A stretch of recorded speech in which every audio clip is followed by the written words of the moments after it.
Hello everyone, कैसे हैं आप सब। स्वागत है आपका एक नई वीडियो के साथ। आज की हमारी वीडियो के अंदर हम करेंगे what are the general provision regarding export and import in India. जो हमारी पिछली वीडियो थी उसके अंदर हमने क्या था कि क्या रोल रहेगा नॉन गवर्नमेंट ऑर्गेनाइजेशन का ट्रेड के अंदर। अगर आपने वो वीडियो नहीं देखी है तो उसका लिंक डिस्क्रिप्शन में है, आप लोग जाके चेक कर सकते हैं।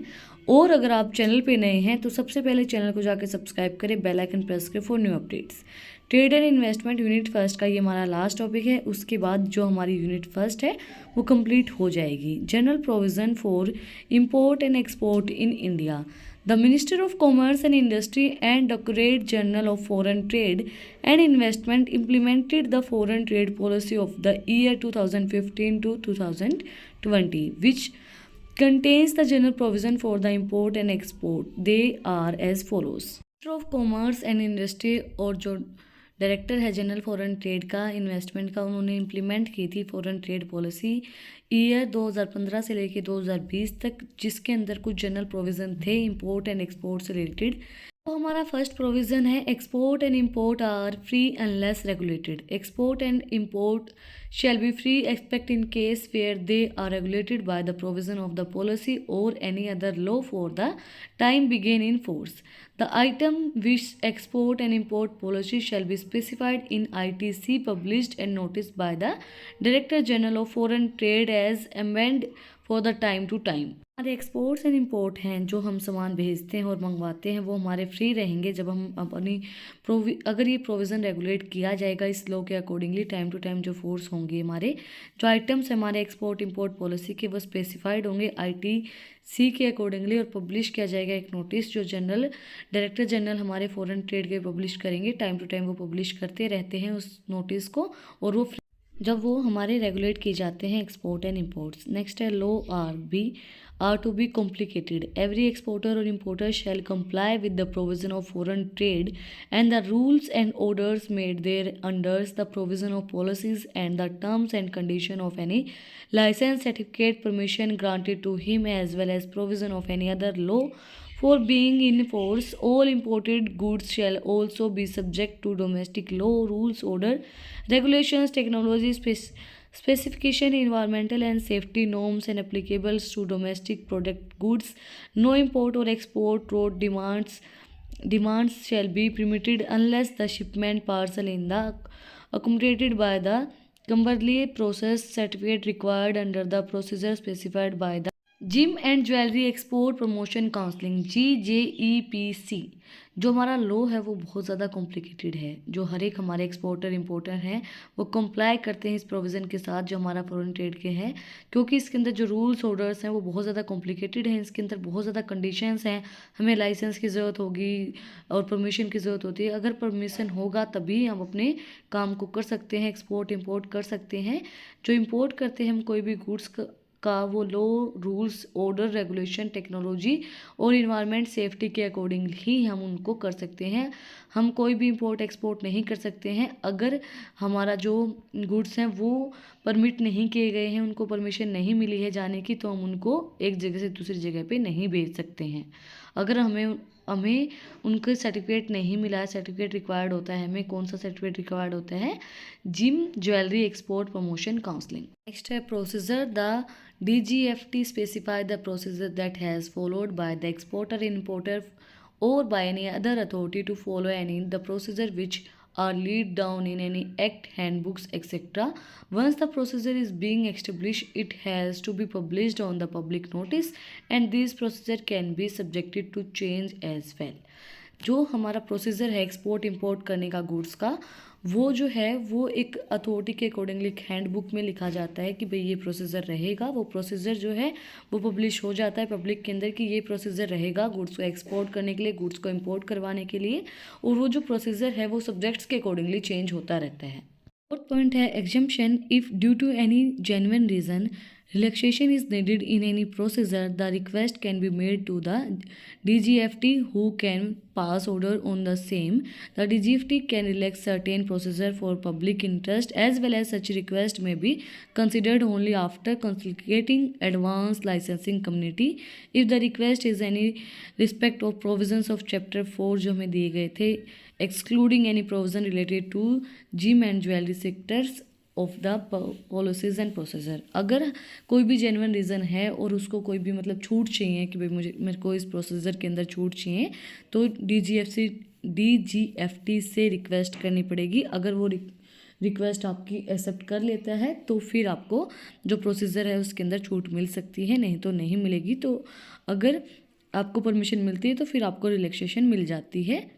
पॉइंट है registration principle. The DGFT on the notification can enforce any decision that is necessary for protecting of public moral.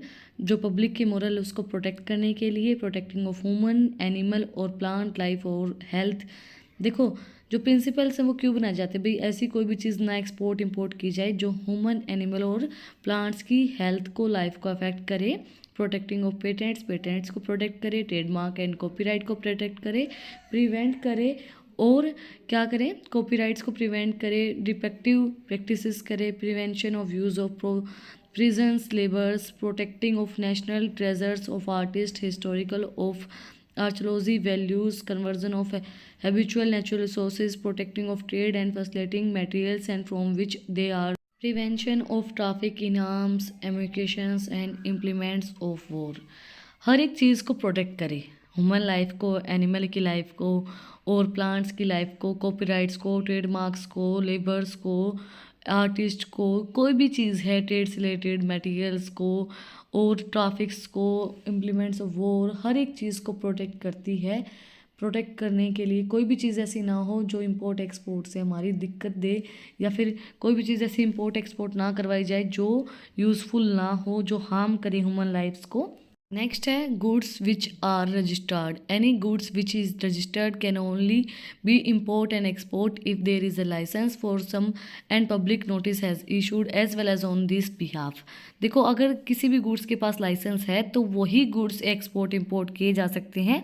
अगर उनके पास लाइसेंस नहीं है तो हम उन गुड्स को एक्सपोर्ट इंपोर्ट नहीं कर सकते हैं।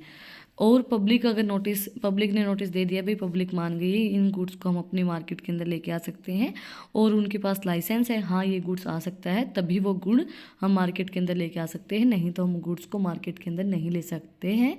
इलीगली लेके आ सकते हैं भाई, कोई इलीगल काम करे तो वो लेके आ सकता है, बट लीगली हम उन गुड्स को मार्केट के अंदर नहीं ला सकते हैं और उनको सेल भी नहीं कर सकते हैं। Terms and condition, there are the certain terms and condition which have prevent will obtaining a license or a certificate. They include the quantity, description and value of goods, actual user condition, export obligation, the value adding to be achieved and the minimum export price.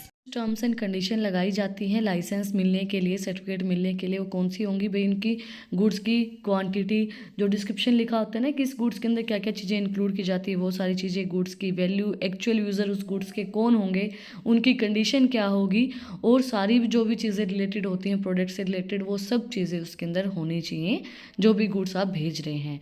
Penalty, if a license certificate permission holder violates any condition of license, certificate, permission or fail to fulfill the export obligation, he shall be liable to for action in accordance with the act, the rule and order made under thereunder, the policies and any other laws for the time begin in the force। अगर उसके पास licence नहीं है, certificate नहीं है, permission नहीं है goods को export import करने की, तो उसको फिर पेनल्टी पे करनी पड़ती है, उसको पैसे पे करने पड़ते हैं अकॉर्डिंग टू द एक्ट, जो रूल्स ऑर्डर बनाए गए हैं उसके अकॉर्डिंगली फिर टाइम टू टाइम उसको पेनल्टी पे करनी पड़ेगी। Permissions to get license etc. No person may claim a license certificate permission as a right, and the Director General of Foreign Trade or the license authority shall have the power to refuse to grant or renew a license certificate permission in accordance with the provision of the act and the rule made thereunder। जो rules बना रखे हैं, जो provisions बना रखे हैं उसके accordingly ऐसी भी चीज़ें हैं, ऐसी भी चीज़ों को लाइसेंस नहीं दिया जाता है। नो पर्सन में क्लेम है लाइसेंस सर्टिफिकेट, अगर आपको लाइसेंस नहीं मिला है तो वो उसके ऊपर कोई भी क्लेम नहीं किया जा सकता है।